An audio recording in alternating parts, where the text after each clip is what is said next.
Hello students, आ video में આપણે પ્રક્રિયાના હિસાબોનો એક અગત્યનો દાખલો શીખીશું। તો જો તમારી સ્ક્રીન ઉપર એક કારખાનામાં એક વસ્તુ વેચાણ માટે તૈયાર થતા પહેલા ત્રણ પ્રક્રિયાઓમાંથી પસાર થાય છે।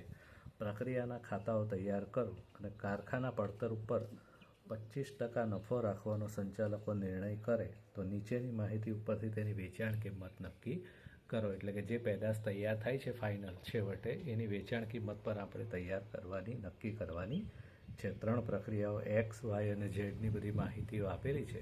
કેટલો માલ દાખલ કર્યો, ખર્ચા કેટલા છે, તૈયાર માલ કેટલો થયો, બધી માહિતી આપણને અહીં આપી દીધી છે। ઉપરની ગણતરીમાં જો કોઈ અસામાન્ય બગાડ હોય તો તે દરેક પ્રક્રિયા ખાતે ઉધારવાનો છે, કારણ કે દરેક પ્રક્રિયાના ઉત્પાદનને બીજા રસાયણોના ઉત્પાદન માટેની બીજી પ્રક્રિયાઓમાં પણ મોકલી શકાય છે। હવે વિદ્યાર્થી મિત્રો, આ વાક્ય જે છે એનું અર્થ સમજવો બહુ જરૂરી છે। જો કોઈ અસામાન્ય બગાડ હોય તો તે દરેક પ્રક્રિયા ખાતે ઉધારવાનો છે। હવે અસામાન્ય બગાડ તો આપણે પ્રક્રિયામાં જમા કરતા હોઈએ છીએ, અહીંયા શું કહ્યું છે? ઊંધું કહ્યું છે, બગાડ ઉધારવાનો છે। આનો શું મિનિંગ થયો કે અસામાન્ય બગાડની કોઈ પણ ઉપજ આવશે નહીં, બરાબર? તો જ એ બગાડ ઉધારી શકાય। તો હવે આપણે પ્રક્રિયાના ખાતા ઉપર જઈએ। સૌપ્રથમ પ્રક્રિયા એક્સ, ત્યારબાદ પ્રક્રિયા વાય અને છેવટે પ્રક્રિયા ઝેડ। તો સૌપ્રથમ આપણે પ્રક્રિયા એક્સનું ખાતું તૈયાર કરીશું। તો જો તમારી સ્ક્રીન ઉપર પ્રક્રિયા એક્સનું ખાતું, સૌપ્રથમ દાખલ કરેલ માલ, કેટલો માલ દાખલ કર્યો? કિલો દીઠ 4 રૂપિયા મુજબ માલ સામગ્રીનો વપરાશ 50,000 કિલો, એટલે કે 50,000 કિલો માલ દાખલ કરેલો છે। અત્યાર સુધી બધા પ્રશ્નમાં આપણે એકમો પ્રમાણે માલ દાખલ કરતા હતા, અહીંયા એકમોની જગ્યાએ કિલોમાં માલ દાખલ કરેલો છે। 50,000 કિલો અને 1 કિલોના કેટલા રૂપિયા? 4 રૂપિયા। તો 50,000 કિલો અને 4 રૂપિયા પ્રમાણે કરીએ તો રકમ કેટલી આવશે? 2 લાખ રૂપિયા આવશે, બરાબર? ત્યારબાદ પ્રત્યક્ષ મજૂરી ખર્ચ, તો પ્રત્યક્ષ મજૂરી ખર્ચ આપેલો છે 7,000 રૂપિયા। ચલિત શિરોપરી ખર્ચ પ્રત્યક્ષ વેતનના 150% ટકામાં છે, બરાબર? પ્રત્યક્ષ વેતન એટલે પ્રત્યક્ષ મજૂરી, જેટલી મજૂરી છે એના 150%। તો મજૂરી કેટલી છે? 7,000। 7,000ના 150% કરવાના, તો 7,000ના 150% એટલે 10,500 રૂપિયા થશે। સ્થાયી શિરોપરી ખર્ચ પ્રત્યક્ષ વેતનના 250%, વેતન એટલે મજૂરી, જે મજૂરી છે 7,000 એના 250%, તો 7,000ના 250% પ્રમાણે કરીએ તો આપણો જવાબ આવે છે 17,500 રૂપિયા, બરાબર? તો આ રીતે બધા ખર્ચાઓ આપણે પ્રક્રિયા ખાતે ઉધારી દીધા। બગાડની વાત કરીએ। સામાન્ય બગાડ દરેક પ્રક્રિયામાં ઉપયોગ કરેલ માલ સામગ્રીના 5%, એટલે જેટલો માલ આપણે ઉપયોગ કરીએ, દાખલ કરીએ એના 5% સામાન્ય બગાડ થાય છે। તો એમાં 50,000 કિલો માલ સામાન દાખલ કર્યો તો 50,000ના 5% એટલે કેટલા? 2,500, બરાબર? એકમોની જગ્યાએ આપણે કિલો વાપરીશું શબ્દ, 2,500 કિલો સામાન્ય બગાડ થાય છે। હવે સામાન્ય બગાડની ઉપજ કેટલી? આ પ્રશ્નમાં સામાન્ય બગાડની કોઈ પણ ઉપજ આપેલી નથી, એનો અર્થ કે સામાન્ય બગાડની કોઈ કિંમત ઉપજતી નથી, બરાબર? ત્યારબાદ પછીની પ્રક્રિયામાં આપેલ ઉત્પાદન 45,000 કિલો આપેલું છે અને દરેક પ્રક્રિયામાં રાખવામાં આવેલ તૈયાર માલ એની પણ માહિતી આપી દીધી છે 2,000 કિલો, બરાબર? હવે અસામાન્ય બગાડ કે અસામાન્ય વધારો કે એવું કંઈ છે કે એ આપણે ગણતરી કરવી પડશે, બરાબર? તો જો સૌથી પહેલાં કેટલા એકમોનો માલ સામાન દાખલ કર્યો? 50,000 કિલો,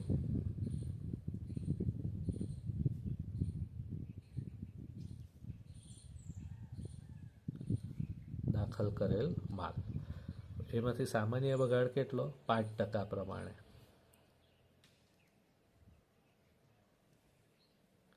આપણે ગણતરી કરી, સામાન્ય બગાડ 2,500, 50,000માંથી 2,500 કિલો સામાન્ય બગાડ એટલે 47,500 કિલોનું સામાન્ય ઉત્પાદન થવું જોઈએ। હવે આટલું ઉત્પાદન ખરેખર થાય છે કે નથી થતું? તો પ્રશ્નમાં જે સૂચના આપી છે એ જુઓ। પછીની પ્રક્રિયામાં આપેલ ઉત્પાદન 45,000 કિલો,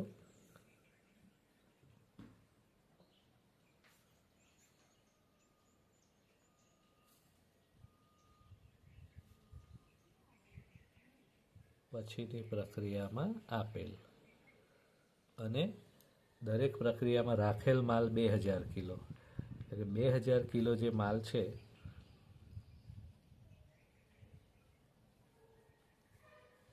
રાખેલ માલ એટલે કે 47,500 સામાન્ય ઉત્પાદન થવું જોઈએ એની જગ્યાએ અહીંયા થયું કેટલું? ફક્ત 47,000 જ થયું. એનો અર્થ શું થયો? 500 એકમો જે છે એ શું હશે? અસામાન્ય બગાડ, 500 કિલો અસામાન્ય બગાડ હશે એવું અહીંયા આપણને ખબર પડે. બરાબર, 47,500 ઉત્પાદન થવું જોઈએ જ્યારે ખરેખર ઉત્પાદન કેટલું થયું? ફક્ત આટલું જ, 47,000 જ. 45,000 પછીની પ્રક્રિયામાં મોકલ્યો જે સૂચના આપી છે એ પ્રમાણે, અને 2,000 પ્રક્રિયામાં રાખી મૂક્યો. બરાબર, તો આ રીતે માહિતી આપી છે. તો 500 એકમો જે અસામાન્ય બગાડ છે અહીંયા પ્રક્રિયા ખાતે આપણે જમા બાજુ લખીશું.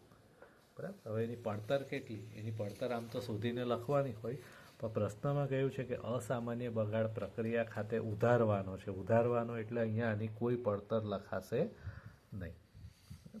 ચાલો, હવે પ્રક્રિયા વાય ખાતે પછીની પ્રક્રિયામાં કેટલો માલ આપ્યો? 45,000.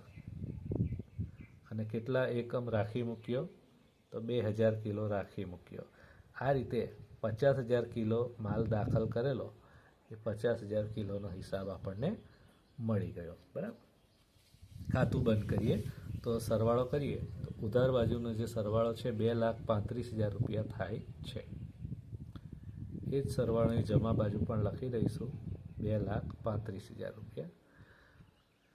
જમા બાજુ 2,35,000 છે, એમાંથી સામાન્ય બગાડની ઉપજ કોઈ છે જ નથી, અસામાન્ય બગાડની પણ ઉપજ કોઈ છે નથી. એટલે 2,35,000 એકમો જે છે રૂપિયા જે છે એ શાની પડતર હશે? આ 47,000 એકમો તૈયાર છે એની પડતર હશે. બરાબર, એટલે એકમ દીઠ પડતર શોધવી હોય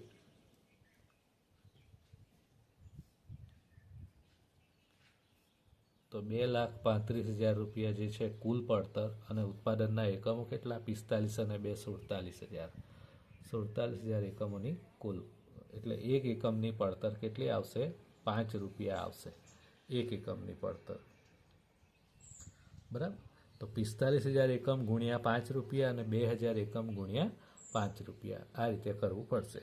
તો 45,000 એકમ ગુણ્યા 5 રૂપિયા કરીએ 2,25,000 રૂપિયા આવે છે. 2,000 એકમ ગુણ્યા 5 રૂપિયા કરીએ તો 10,000 રૂપિયા આવે છે. બરાબર, તો આ રીતે પ્રક્રિયા વાય ખાતે જે મોકલેલા એકમો છે 45,000, એની પડતર 5 રૂપિયા પ્રમાણે 2,25,000, અને જે માલ રાખી મૂક્યો 2,000 એકમ કિલો એની પડતર 10,000 રૂપિયા. હવે બીજી પ્રક્રિયાની વાત કરીએ, પ્રક્રિયા વાયનું ખાતું. તો જુઓ તમારી સ્ક્રીન ઉપર પ્રક્રિયા વાયનું ખાતું. પ્રક્રિયા એક્સમાંથી કેટલા એકમો, કેટલા કિલો માલ મોકલ્યો? 45,000 કિલો. 45,000 કિલો માલ પ્રક્રિયા એક્સમાંથી મોકલ્યો અને રકમ છે 2,25,000 રૂપિયા. બરાબર, ચાલો હવે એના બધા ખર્ચાઓ લખીશું. મજૂરી ખર્ચ પ્રક્રિયા વાયમાં છે 7,500 રૂપિયા. ચલિત શિરોપરી ખર્ચ 120%. બરાબર, તો શાના 120% છે? વેતનના. વેતન એટલે મજૂરી. તો જે મજૂરી છે 7,500 એના 20% કરવાના છે. એના 120% એટલે કેટલા થશે? 9,000 રૂપિયા. અને સ્થાયી શિરોપરી ખર્ચ વેતનના 140%. 7,500ના 140% એટલે 10,500. તો આ રીતે પ્રક્રિયા વાયનું ખાતું ઉધાર બાજુ જે ખર્ચાઓ લખવાના હતા બધા લખી દઈએ. હવે સામાન્ય બગાડ, કેટલો સામાન્ય બગાડ છે? અહીંયા પણ 5% જ છે. જેટલા એકમો દાખલ કર્યા એના 5% સામાન્ય બગાડ છે. બરાબર, તો 45,000 કિલો દાખલ કર્યા, 45,000 કિલોના 5% એટલે 2,250 કિલો થશે. સામાન્ય બગાડની કોઈ ઉપજ આપી નથી. બરાબર, હવે અસામાન્ય બગાડ કેટલો છે? છે તો કેટલો, અને નથી તો કેટલો નથી, તો એની ગણતરી કરીએ. તો 45,000 કિલો જે છે માલ દાખલ કરેલો છે.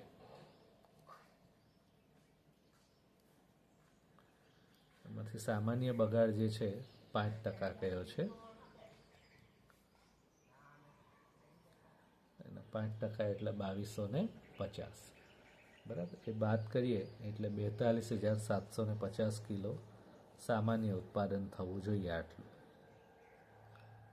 બરાબર, હવે આની જગ્યાએ ખરેખર ઉત્પાદન કેટલું થયું? તો 2 તબક્કામાં તમને માહિતી આપી છે.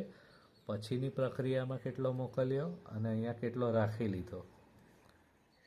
પછીની પ્રક્રિયામાં આપેલ અને રાખી લીધેલ કે રાખેલ માલ, બરાબર, આ આપેલ માલ છે. તો જુઓ પ્રશ્નમાં, પછીની પ્રક્રિયામાં કેટલો આપેલો છે પ્રક્રિયા વાયમાંથી 40,000 કિલો, અને કેટલો માલ રાખી લીધેલો છે આ જ પ્રક્રિયામાં 2,000 કિલો, બરાબર. એટલે આટલું ઉત્પાદન થયું 40 અને 42,000. જ્યારે થવું કેટલું જોઈતું હતું? 42,750. એનો અર્થ કે 750 એકમોનું ઉત્પાદન ઓછું થયું, બરાબર. આટલા કિલો અસામાન્ય બગાડ હશે, 750 કિલો. તો આ અસામાન્ય બગાડ પણ આપણે પ્રક્રિયા ખાતે જમા બાજુ લખીશું, એની પડતરમાં કશું લખવાનું નથી, બરાબર. ચાલો, હવે ખાતું બંધ કરવાનો સમય આવી ગયો છે. એકમોની વાત કરીએ, 45,000 એકમો, અહીંયા પણ લખી દઈશું 45,000 એકમો. જે રીતે આપણે વાત કરીએ એ પ્રમાણે પછીની પ્રક્રિયામાં 40,000 કિલો આપ્યા પ્રક્રિયા ઝેડ ખાતે, અને 2,000 કિલો પ્રક્રિયામાં રાખી લીધો 2,000 કિલો. પડતર શોધીએ તો સરવાળો કરવો પડશે. સરવાળો થાય છે 2,52,000 ઉધાર બાજુનો, એ જ જમા બાજુ લખી દઈશું 2,52,000. 2,52,000માંથી સામાન્ય બગાડ અસામાન્ય બગાડની કોઈ પડતર છે નહીં, એટલે કશું બાદ થવાનું નથી. તો 2,52,000 જે પડતર છે કેટલા એકમોની છે? 42,000 એકમોની પડતર છે. એટલે એકમ દીઠ પડતર શોધીએ.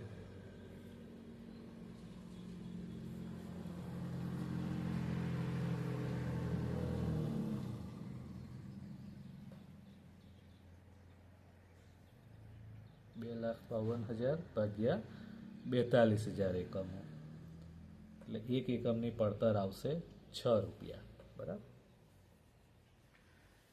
તો પ્રક્રિયા ઝેડ ખાતે જે માલ મોકલ્યા 40,000, એની 6 રૂપિયા પ્રમાણે પડતર કરીએ. 40,000 ગુણ્યા 6, 2,40,000. અને જે માલ રાખી મૂકેલો છે 2,000 કિલો, 6 રૂપિયા પ્રમાણે 2,000 ગુણ્યા 6 એટલે 12,000 રૂપિયા, બરાબર. તો આ રીતે તમારું પ્રક્રિયા વાયનું ખાતું પણ અહીંયા પૂરું થયું. હવે પ્રક્રિયા ઝેડ ખાતા ઉપર જઈએ. તો પ્રક્રિયા ઝેડમાં સૌપ્રથમ પ્રક્રિયા વાયમાંથી જે માલ મોકલ્યો એ લખીશું. તો પ્રક્રિયા વાયમાંથી કેટલો માલ મોકલ્યો? જો પ્રક્રિયા ઝેડ ખાતે 40,000 કિલો અને 2,40,000 રૂપિયા, 40,000 કિલો, એકમની જગ્યાએ કિલો શબ્દ વાપરીશું, અને રકમ છે 2,40,000 રૂપિયા, બરાબર. ચાલો, હવે પ્રક્રિયા ઝેડના જે બધા ખર્ચાઓ છે એ લખી દઈશું. પ્રક્રિયા ઝેડમાં કયા કયા ખર્ચા છે એ જોતા જઈએ. મજૂરી ખર્ચ 15,000 રૂપિયા, ચલિત શિરોપરી ખર્ચ વેતનના 100%, એટલે જેટલું વેતન છે મજૂરી છે એના 100%, એટલે 15,000 રૂપિયા. સ્થાયી શિરોપરી ખર્ચ 200%, તો 15,000 મજૂરી છે વેતન, એના 200% એટલે ડબલ, કેટલા થશે? 30,000, બરાબર. હવે ખાતું બંધ કરીએ. 40,000 કિલો માલ દાખલ કરેલો છે.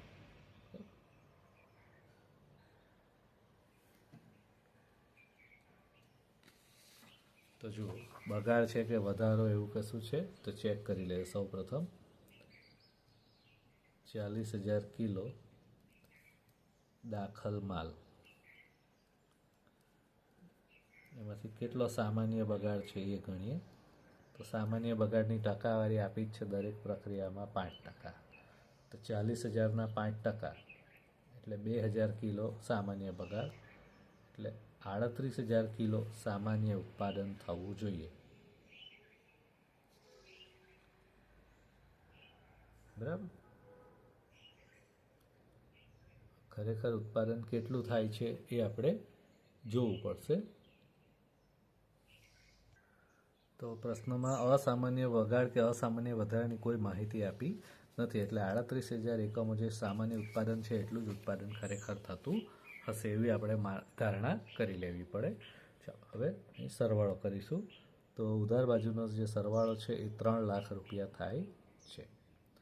જમા બાજુની વાત કરીએ. સૌપ્રથમ સામાન્ય બગાડ 5% પ્રમાણે આપણે વાત કરી. તો 40,000 કિલોના 5%, 40,000ના 5% એટલે 2,000 કિલો સામાન્ય બગાડ થયો છે. એની પડતર કોઈ આપી નથી, બરાબર. ખાતું બંધ કરીએ તો 40,000 કિલો માલ દાખલ કરેલો, એમાંથી 2,000 કિલો બગાડ થયો સામાન્ય, એનો અર્થ કે 38,000 કિલો તૈયાર માલ થયો હશે. એની પડતર કેટલી? તો 3 લાખ રૂપિયા ઉધાર બાજુનો સરવાળો છે, એ સરવાળો જમા બાજુ પણ લખી દઈએ, બરાબર. 3 લાખ અને તફાવતની રકમ અહીંયા 3 લાખ લખી દઈશું. એટલે એકમ દીઠ પડતર કેટલી એ આપણે અહીંયા શોધી નાખીએ. એકમ દીઠ પડતર બરાબર 3 લાખ ભાગ્યા કેટલા એકમો છે, કેટલા કિલો કાચો માલ? 38,000 કિલો કાચો માલ છે, બરાબર. એટલે 7.90 રૂપિયા એક એકમની પડતર આવે છે, બરાબર.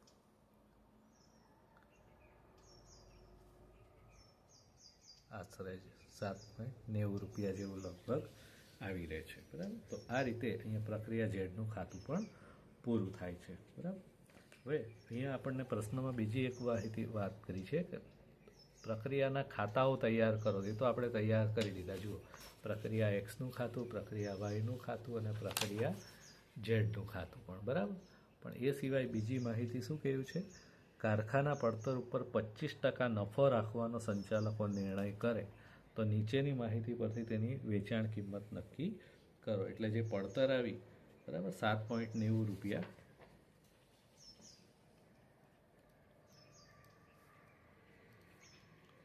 કારખાના પડતર, બરાબર. હવે એના પર નફો કેટલો રાખવાનો છે?